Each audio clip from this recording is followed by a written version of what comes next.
What is good, guys? It's Ray J back with another video, and in this one, I want to break down what's going on with Tesla, SPY, Nvda, the QQQ, and a couple of other tickers. I'm going to break down what's happening with the PPI report that just came out and why this is going to be very important, what's happening with the news affecting the markets, the news affecting Tesla, and how all of this could affect Tesla moving forward. But before I break anything down about all this information, before I get into any more details, let me just mention a couple of things. I'm firstly not a financial planner, so take nothing I say as financial advice. And also, if you guys can, please check out the Mumu link, which is down below and in the description. If you sign up for Mumu, the link down below, and deposit $100 into the account, you're guaranteed up to 5 free stocks. The offer ends in just 4 days, so check it out before they run out. Anyways, let's break down what's going on with the market. So far in the market, SPY, Tesla, the QQQ, these things are up so far after the PPI numbers came out, but the PPI numbers were not the best. So I want everyone to be kind of careful about this. So how were the PPI numbers and what is PPI? Just as a reminder, it is a leading indicator for CPI. It's an inflationary measure for the producer side, right? Not the consumer, but the producer, and it's wholesale inflation. And this is actually showing signs of inflation increasing because first off, we're going to start off with these one at a time. PPI month over month was 0.5%. That is hotter than the forecast and the consensus, which is once again not the best of signs. Core PPI month over month was 0.3%, which is hotter than the consensus and the forecast at 0.2%. And then core PPI year over year was 2.7%. That is hotter than the previous report, and that's hotter than the consensus and the forecasts, which were between 2.2 and 2.3%. So once again, that was 2.7% hotter than expected. And last but not least, PPI for all items was 2.2%. That is hotter than what the consensus and the forecasts were at 1.6 to 1.7%. So this PPI report was quite hot, a little bit hotter than expected. It wasn't insanely hot, but it was quite hot. And generally this could lead to CPI increasing and more negative catalysts for the stock market. So just be very careful with this news coming out. Another thing worth noting is that there's sometimes a delayed reaction by the stock market to data like this. So we're going to be waiting to see CPI come out and see how the market reacts by like Thursday or Friday. Anyways, we also have some Fed speakers for today. 45 minutes after the market opens, we have Waller giving a speech. Then at 12:15 p.m. Eastern Time, we have Bostic giving a speech. And then after that, it all comes down to the FOMC minutes at 2 o'clock p.m., which is going to cause some crazy volatility. I will talk more about the FOMC minutes in a couple of hours. Now, when it comes to news affecting the markets real quick, yields are changing just a little bit as the market is trying to push up. There's more news about a potential invasion that's going on right now involving the Israel war. So things are continuing to escalate. And on top of this, Burke is going to be another potential IPO that could be coming out, which is a German footwear brand. So that's some interesting news if you're interested in trading it or just watching it. I think this actually came out yesterday, but you could still trade this or just like look into it if it does seek interest for use. That's going to be BIRK ticker symbol. ExxonMobil has bought Pioneer, which is going to give them more control over the fossil fuels industry. And this is a deal worth $60 billion, the biggest deal since the $81 billion deal in 1998. And now the House in the US, they're basically trying to choose a new speaker. So it's going to be very interesting to witness. Anyways, that's pretty much it for news affecting the markets for the time being. Now, when it comes to Tesla, there's this news that Tesla has sold their recently acquired wireless charging company. They could be favoring a robotic arm to be doing that instead if they want the cars to automatically charge. And they've potentially sold this because they have different ambitions in mind. I'm not 100% sure the reasoning behind this yet. I'm not seeing any clarification. We just know that Tesla has sold the wireless charging German company so far. We will see if anything changes. But for now, let's talk about the charts. How are things looking? So I have this, picture drawn out right here. I just want to show you guys what's going on with the markets. Looking at SPY, this thing is making an attempt to push up. It's testing the 4-hour 200 EMA. So watch this 436.34 area as resistance. We will see if this holds or not. We're starting to form a doji on the 4-hour time frame. If this forms, we could see the market reverse a bit. So just be very, very careful. Now, this could have a big effect on Tesla as Tesla's trying to push up higher. We're going to be watching this resistance right here at 266, which is slowing Tesla down. It is possible for Tesla to try to pop higher to get close to like 270 or so, but I just want to warn everyone about the risk of downside for the markets in Tesla because of these wedges that are forming from a technical standpoint. So this is SPY right here. If you guys look at the S&P 500 or SPY, it is possible we make an attempt to pop, but if we end up breaking this trend line on some occasion, I see this trend line down here. I'm going to change the color so it's like easier for me to like mention this. So we have the yellow one below the yellow trend line, which is going to be for the rising wedge. If this breaks, if we break below this, that's going to be a bearish signal. It has not happened so far, but if it does happen, this thing's going to start sinking towards this 433 area, maybe 431, maybe even below that. Now we have the FOMC minutes today, so that's a very, very big red flag. So be very careful, guys. There could be some downside coming soon for the markets.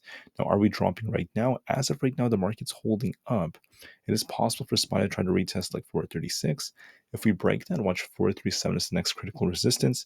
If 437 breaks, watch 437.5 and then 438.5, which is where we have the unfilled gap.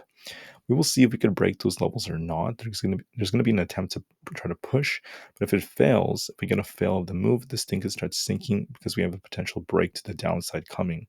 If we break below this trend line from the rising wedge, and if that happens, it's going to sink Tesla with it as well, in my opinion, because the whole market or most stocks out there that are very significant have a very similar formation. For support, you're going to be watching 435, 433, 431, and then 430. And if 430 breaks, we have this trend line of support all the way down here at 426. So watch these levels carefully on SPY. It could pop a little bit, by the way. It could pop a little bit more before we see a drop, but I just want to warn you about that. For Apple stock, we have the same thing potentially developing, except Apple's starting to break a little bit.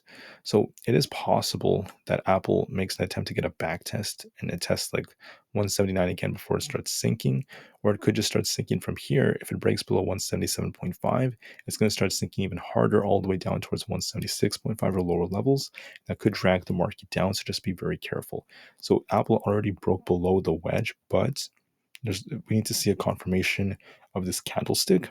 So I want to be watching to see if Apple gets some kind of back test, a little pop, and then it drops, or if it just drops from here. But either way, it seems like downside is imminent for Apple, which could sink the market with it. It's going to have a big effect on Nvda, Tesla, and all these different tickers. I want to warn you about this. Apple's looking a bit weaker right now. It's barely at 178. And actually, if we look at Apple, let me just double check how it's looking. It's a little bit red, so it's looking relatively weak. So just be very careful with Apple. We're nearing a bearish cross in the PPO simultaneously. That's for Apple. Now let's talk about Tesla. So the thing about Tesla is that it's holding up for now. We're going to be watching 266 as resistance. If that breaks, watch 268. And we have some critical resistance right here. If 268 breaks, we could see 270 on Tesla and 272. Those are some resistance levels. For support, watch 265. I think this is 263 to 262.5. If that breaks, watch 260, then 257. So it is possible Tesla tries to get one more pop towards this 266 area. Watch and see if we could break that or not. If we break it, then 268 is another possibility. But even if it does pop a little bit, like I said before, guys, a small pop is what I'm just talking about, because Tesla still has this bearish divergence that developed on the 4-hour time frame. It is not giving us confirmation of a breakdown just yet. Tesla still has some relative strength. But what I'm trying to tell you is it could pop a little bit like this. It could pop a little bit and then start dropping, or it could start dropping very soon with the market. I think that's the most likely possibility for Tesla. We could pop a little bit, then drop, or just drop straight up from here, because it depends on the market. That's a little tricky to tell. We'll see which way it goes when we open, but I do want to warn you that it's very probable that downside is coming soon. I just want to provide you guys with a very, very good warning about that. So it could pop a little bit or start dropping back down towards the lower 260s, or it could just start as soon as we open. So we'll have to wait and see. Just as a reminder, PPI was kind of bearish technically for the markets. The market may get a delayed reaction. The market's not always rational as well. So I just want to warn you about that. For the QQQ, we have a rising wedge that's also forming. Could we pop a little bit towards this like 370 area and then drop? Yes, we could. If it breaks below 368, that's your confirmation of a new break to the downside. It's going to start sinking towards 366 or below that. If we break above 370, watch 372 as resistance. If that rejects, then it can start sinking even lower. So watch this rising wedge very carefully to see if this trend line right here breaks, the bottom trend line, the bottom part of this rising wedge, this yellow line right here. Let's see if this breaks or not. If it breaks, be very, very careful, guys. There could be downside coming. We could get a little pop on the QQQ first before this thing starts dropping for the liquidity grab. So they like to grab liquidity first, get like a wick to the upside before it drops. So just be very careful. I just want to warn you of possible downside. And then finally for Nvidia, let's see if this loads. Nvidia also is looking not the best. I mean, it's trying to hold in this like 461 area. If this breaks, watch 463, then 465 and 467.5 as resistance. For support, you want to be watching this. We have 460 technically. We actually have a gap down to 458. And then we also have this trend line acting as support at around 457. If 457 breaks, which is where the trend line is, we're going to see this thing sink towards the very low 450s. That's where we have this rising wedge, so watch it very carefully and watch supports. There's a risk to the downside since we have this gap below and the whole market could affect Nvidia. All right, so that's pretty much it for the video. Could the market pop a little bit more? It could pop a little bit more, but the risk is to the downside, and there could be a bigger move to the downside coming looking at these setups. Okay, that's based off technical analysis right now. I'm warning you all. It may not happen immediately. We have the FOMC minutes coming out later today. We have CPI for Thursday and then the big bank earnings for Friday. One of those may sink the market a bit, so just be very careful. Just wanted to add that the dollar also has a bullish divergence forming.